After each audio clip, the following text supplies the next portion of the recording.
میں مسجد کوفے میں جمعہ پڑھایا جا رہا تھا اور منبر پہ معمولی آدمی نہیں، مولا علی شیر خدا بیٹھے ہوئے تھے۔ خطبہ جمعہ ہو رہا تھا تو جناب علی المرتضیٰ نے جمعہ روک کے فرمایا، بتاؤ بھائی مسلمانوں سب سے بہادر کون ہے؟ بتاؤ۔ لوگوں نے کہا حضور آپ ہی سب سے بہادر ہے، زمانہ جانتا ہے۔ تو جناب علی رو پڑے، فرمانے لگے نہیں، میں تمہیں بتاتا ہوں بہادر کون ہے، میں بتاتا ہوں کون ہے۔ میں جب اللہ مجھے توفیق دیتا ہے نا، میں حرم کعبہ جاتا ہوں تو میں جب خانہ کعبہ کے پاس بیٹھتا ہوں نا تو میں یہ والی حدیث یاد کرتا ہوں، یہ روایت میری آنکھوں کے سامنے آتی ہے، اس کو میں اپنے ذہن میں حاشیہ خیال میں لاتا ہوں۔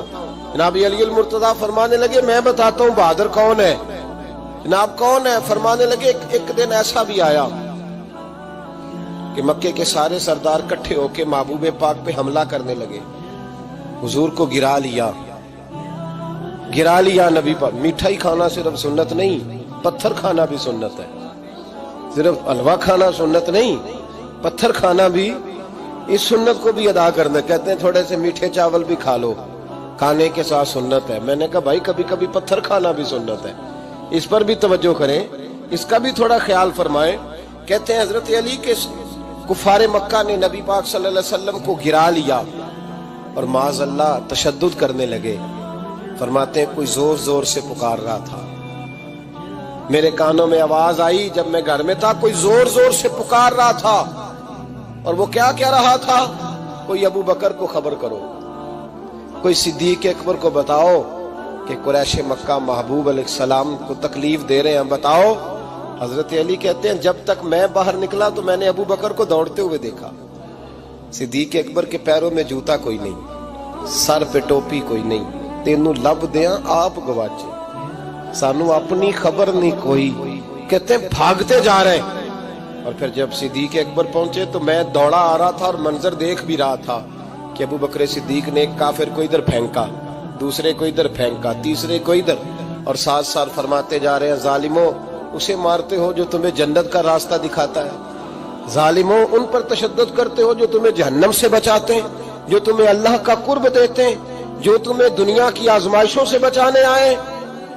کہتے ہیں جب جناب صدیق اکبر نے دیکھا کہ پیچھے نہیں ہٹ رہے، بڑا مشکل کام نہیں کسی کے حصے کی مار کھانا، دین کا نام لے کے اپنا قد اونچا کرنا بڑا آسان ہے، لیکن 4 اینٹیں اٹھا کے کسی مسجد میں لگانی پڑ جائیں تو لوگوں کی شان میں کمی آتی ہے معاذ اللہ۔ جناب ابو بکر صدیق رضی اللہ تعالیٰ عنہ حضور کے اوپر لیٹ گئے، اور مولا علی فرماتے ہیں نبی پاک کے حصے کی ساری مار ابو بکر صدیق نے کھائی، اور اتنی مار کھائی کہ بے ہوش ہو گئے۔ ان کے قبیلے کے لوگ آئے، اٹھایا، اور قبیلے کے ایک شخص نے کہا قریش مکہ یاد رکھنا اگر ابو بکر کو کچھ ہوا تو تمہیں بدلہ دینا پڑے گا۔ لے گئے۔ ان کی اماں کہتی ہیں ساری رات میں اپنے بیٹے کے زخم دھوتی رہی اور میں روتی رہی، ساری رات میں پٹیاں کرتی رہی اور میں پریشان رہی۔ برادری ساری کٹھی تھی کہ ابو بکر کو ہوش آئے اور وہ بتائیں کون کون شامل تھا تو ہم بدلے کی کوشش کریں۔ والدہ کہتی ہیں میرے دل میں خیال تھا کہ ابو بکر تو جب بھی اٹھے گا پہلا نام محمد عربی کا لے گا صلی اللہ علیہ وسلم، تو یہ تو ناراض ہو جائیں گے۔ کہتی خیال تھا کہ تھوڑی دیر کے لیے اپنے محبوب کا نام کبھی معاذ اللہ نہ لیں، برادری کٹھی ہے، میرے دل میں خیال تھا، لیکن کہتے ہیں وہی ہوا۔ حضرت سیدنا ابو بکر صدیق کی آنکھ کھلی، کہا حضور کا پتہ بتاؤ۔ اماں کہتی ہیں میں نے کان میں کہا ابو بکر ذرا ٹھہر جا، برادری ساری کٹھی ہے، تو حضور کا نام لے گا تو چلے جائیں گے۔ تو کہتے ہیں ابو بکر اٹھ کے بیٹھ گئے، کہنے لگے جس نے بیٹھنا ہے بیٹھے، جس نے جانا ہے جائے، مجھے برادری کی ضرورت نہیں، مدینے والے محبوب کی ضرورت۔